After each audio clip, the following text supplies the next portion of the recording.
बाबर ने और पाकिस्तान ने इस सुनहरे मौके को, गोल्डन अपॉर्चुनिटी को एक बार फिर जाया कर दिया है। मतलब पहला वनडे मैच चल रहा था नेपियर में, पाकिस्तान न्यूजीलैंड का 344 ने, तो फिर भी लगा कि चलो शायद पाकिस्तान आज अपना दम दिखाएगा। और एक वक्त, माइंड यू दोस्तों, एक वक्त पे पाकिस्तान का स्कोर था 249, 3 विकेटों के नुकसान पर, यानी कि 249 रन हो चुके थे, 3 विकेटें गिरी थी, 7 विकेटें हाथ में थी, और उस वक्त बाबर आजम और सलमान अली आगा। लेकिन आज वनडे क्रिकेट, जो मुझे लगता है कि बाबर आजम का एक पेट फॉर्मेट था, एक और मौका उन्होंने जाया किया। हालांकि बोर्ड पर न्यूजीलैंड ने 344 रन लगाए थे। बाबर ने और पाकिस्तान ने इस सुनहरे मौके को, गोल्डन अपॉर्चुनिटी को एक बार फिर जाया कर दिया है। मतलब पहला वनडे मैच चल रहा था नेपियर में, पाकिस्तान न्यूजीलैंड का। बैकग्राउंड ये थी कि पाकिस्तान बुरी तरह से T20s में हारा हुआ था, लेकिन बैकग्राउंड ये भी थी कि मोहम्मद रिजवान और बाबर आजम टीम में वापस आ रहे थे। और आपको याद होगा T20 में एक बड़ा डिबेट चल रहा था कि बाबर और रिजवान के बिना यंगस्टर्स कितना काबिलियत रखते हैं, पाकिस्तान बुरी तरह हारा था। लेकिन आज वनडे क्रिकेट, जो मुझे लगता है कि बाबर आजम का एक पेट फॉर्मेट था, एक और मौका उन्होंने जाया किया। हालांकि बोर्ड पर न्यूजीलैंड ने 344 रन लगाए थे, 344 नेपियर में, लेकिन ग्राउंड थोड़ा साइड की बाउंड्री छोटी है, तो फिर भी लगा कि चलो शायद पाकिस्तान आज अपना दम दिखाएगा। और एक वक्त, माइंड यू दोस्तों, एक वक्त पे पाकिस्तान का स्कोर था 249, 3 विकेटों के नुकसान पर, यानी कि 249 रन हो चुके थे, 3 विकेटें गिरी थी, 7 विकेटें हाथ में थी, और उस वक्त बाबर आजम और सलमान अली आगा, मेरा यह मानना है कि पाकिस्तान के इस वक्त शायद सबसे ज्यादा एबिलिटी रखने वाले वाइट बॉल क्रिकेटर हैं। उनको T20 में कप्तानी भी की गई, और दोनों अच्छा बैटिंग कर रहे थे। और एक वक्त था जहां पर इन्होंने लगातार रन्स बनाने शुरू किए, क्योंकि पाकिस्तान शुरू से लग रहा था कि सिर्फ खेल रहा है, लेकिन जैसे ही रिजवान आउट हुए, बाबर को और सलमान अली आगा को एक मौका मिला और उन्होंने तेज रन बनाने शुरू किए, और वहां पर न्यूजीलैंड दबाव में आ गया था। मतलब ऐसा भी लग रहा था कि कहीं यह ना हो कि आज पाकिस्तान 345 चेज कर दे। मैं आपको लेकर चलता हूं वहां पर जहां पर 249 फॉर 3, बाबर आजम 78 पर खेल रहे हैं, सलमान अली आगा भी जबरदस्त शुरुआत उनको मिल चुकी है, इनफैक्ट वो डोमिनेट कर रहे थे। और यहां पर सिचुएशन कुछ ये थी कि 7 विकेटें आपके हाथ में हैं, 7 विकेटें आपके हाथ में हैं, और 69 बॉल है, यानी कि 69 बॉल्स पड़ी हुई हैं। यार अगर 7 विकेटें हाथ में हैं, 69 बॉल है, तो आप स्कोरबोर्ड पे देखते हैं कितने रन हैं। स्कोरबोर्ड पर सिर्फ 95 रन पड़े हुए थे। मतलब 95 रन बनाने थे पाकिस्तान ने 95, 69 बॉलों में, 7 विकेटें हाथ में है, 2 सेट बैट्समैन हैं, उनमें से एक बाबर आजम है, एक सलमान अली आगा है। तो मुझे लगा पाकिस्तान शायद आज ना 345 चेज कर देगा। 345 आसान नहीं होता, लेकिन आज लग रहा था कि 345 चेज हो जाएंगे, क्योंकि न्यूजीलैंड की भी अगर आप कहीं ना कहीं देखें, डिप्लीटेड साइड है, वो पूरी ताकत के साथ नहीं खेल रहे हैं सीरीज में। ना वो T20 में पूरी ताकत के साथ खेले, ना ही इस वनडे सीरीज में वो पूरी ताकत के साथ खेल रहे हैं। और वहां पर एक मौका था, मुझे लगता है कि ना सिर्फ पाकिस्तान के लिए, बाबर के लिए भी। मैं बाबर का फैन हूं, और बाबर को मैं पिछले 5 साल से देख रहा हूं। उनकी गेम जो थी वो पहले ऊपर गई, और फिर पता नहीं क्या, मतलब जो भी वजह है, लेकिन बाबर के ऊपर जो भी दबाव है अब उनके खेल में दिखता है। तो बाबर और सलमान अली आगा वहां पर खेल रहे थे, बाबर आजम आउट हो गए। अब कहने को क्या होगा दोस्तों, 78 रन 83 बॉल में अच्छे लगते हैं, 78 रन वनडे मैच में 83 बॉल में अच्छे लगते हैं। लेकिन मैं आपको सिर्फ हाइपोथेटिकल सिचुएशन देता हूं, यही विराट कोहली खेल रहे होते, मतलब यही इंडिया का हालत होती, इंडिया 345 चेज कर रहा होता, इंडिया 249 फॉर 3 होता, और 69 बॉलों में 95 रन होते, 7 विकेटें हाथ में होती, और वहां पर विराट कोहली बैटिंग कर रहे होते, इंडिया ये मैच जीत जाता। मतलब 10 में से 7 या 8 मैच इंडिया ने चेज कर देने थे। और मुझे भी ये लगा कि यार बाबर के पास ना आज मौका है, जो उनके क्रिटिक्स हैं उनको मुंह तोड़ जवाब देने का। बिकॉज आप भी जानते हैं कि पाकिस्तान में उनकी बड़ी तंकीद हो रही थी हालिया, कि जी क्या हो गया बाबर, कहां गुम हो गए बाबर, और बाबर वहां पर आउट हो गए।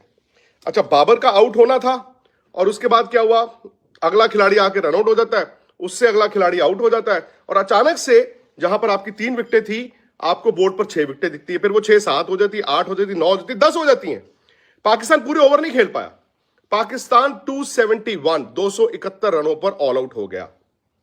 कैन यू इमेजिन, लास्ट 7 विकेटें उनकी सिर्फ 22 रन, 22 रन जोड़ के टीम ऑल आउट हो गई, पूरे ओवर भी नहीं खेल पाई।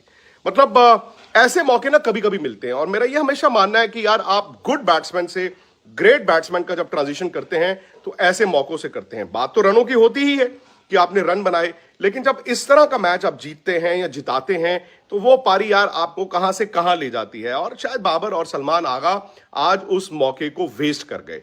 इतना मुश्किल नहीं था। अगर आप 345 को 345 की तरह देखते हैं तो भाई मुश्किल होता ही है, आप जानते हैं अक्सर इतना चेज होता नहीं है, लेकिन जब आप उसको ब्रेक डाउन करते हैं, और ये बड़ी टीम की निशानी है, एक बड़ी, अब हमने इन 10 ओवर में बनाने हैं, कितने रन अगले 5 ओवर में बनाने हैं, अब क्या रह गया, अब कैसे करना है, वहां पर जाकर पहले बाबर आउट हो गए, उसके बाद जैसे मैंने आपको बताया कोलैप्स हो गया। तो पाकिस्तान वनडे सीरीज ऑलरेडी पहला मैच हार चुका है। मुझे नहीं लगता कि उनके लिए आने वाले मैचेस भी इतने आसान होंगे, बिकॉज वो टीम ना अब they are on a down hill.